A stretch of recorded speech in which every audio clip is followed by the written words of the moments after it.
Going into Embers, we were all really excited.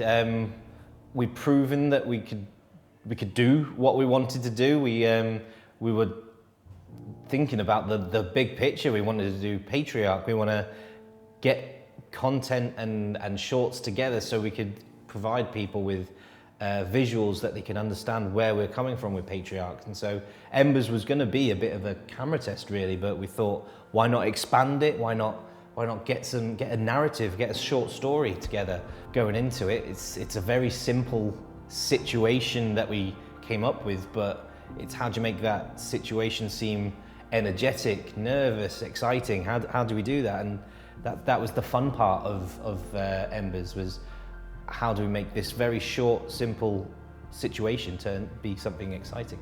With Patriarch, we were taking quite a lot of inspiration from films and other filmmakers, and Dave and myself wanted to try out these Zeiss super speed lenses that were used on a couple of other films, but mainly Arrival, whose director of photography was really impressed with how well he could focus up with the aperture wide open, and the filmic look that he was able to get out of the camera was something that we'd like to replicate, or at least try with Embers as a camera test.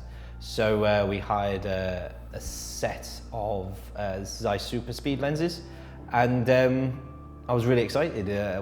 We've used cine lenses before in the past, but having a one-day challenge of here's your camera, here's your lenses, let's make something sexy.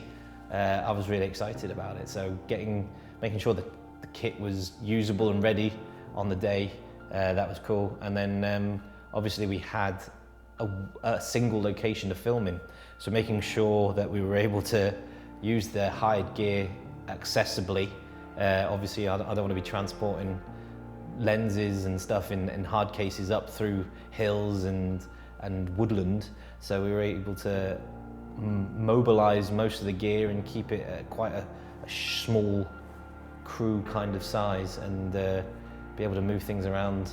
I did love using the Zeiss lenses. I thought some of the images were great. However, some of the things you should look out for when hiring lenses is be careful who you hire from. It was a brand new supplier for us, never used them before. They just had the right lens at the right time for us, so we just said, yeah, that'll do. We need to get this shoot booked in on that day, so let's go for that. I think there was a lot of lens flare, meaning that in an unintentional lens flare, meaning that the lenses were a little bit dusty and dirty. One of the lenses in particular was really tough focus. It felt like I was going through sand, so that wasn't great. But the images that we got were great. It's just I'd be mindful next time about who we hire from and the kind of lenses we hire.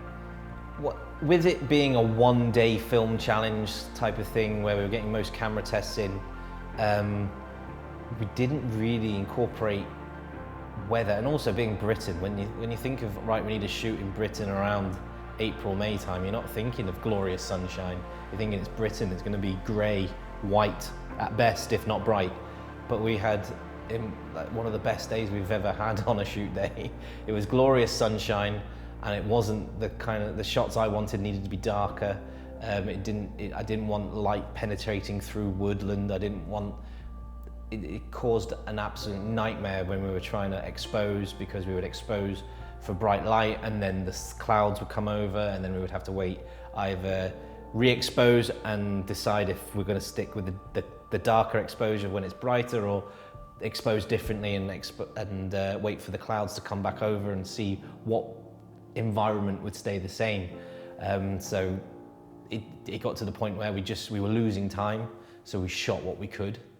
I re-exposed for each shot really, and I think it does show in the edit. You can tell in some shots there's a bright background, in some shots it's exactly how we wanted it and how we foresaw it, not dark and moody and in a forest, rather than a lovely magical like fairy wasteland. I don't know. The weather did play a huge factor I mean, it caused me now to look back at the film and think, I just wished if we waited a little longer. But we had a schedule, we had a goal, and we needed to make sure we got all our shots in that time.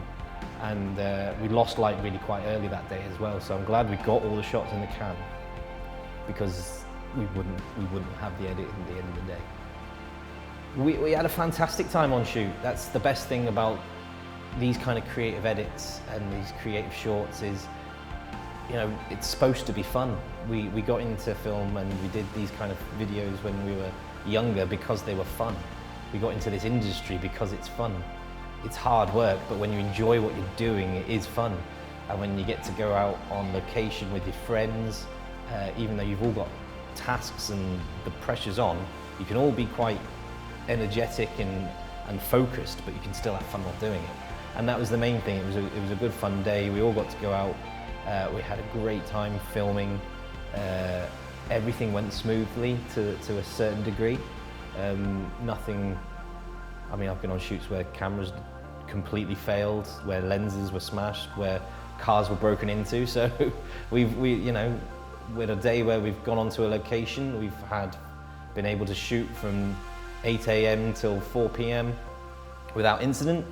It's a good day, and we've ended up with a great little short at the end of it that we can show as camera tests and concept for Patriarch.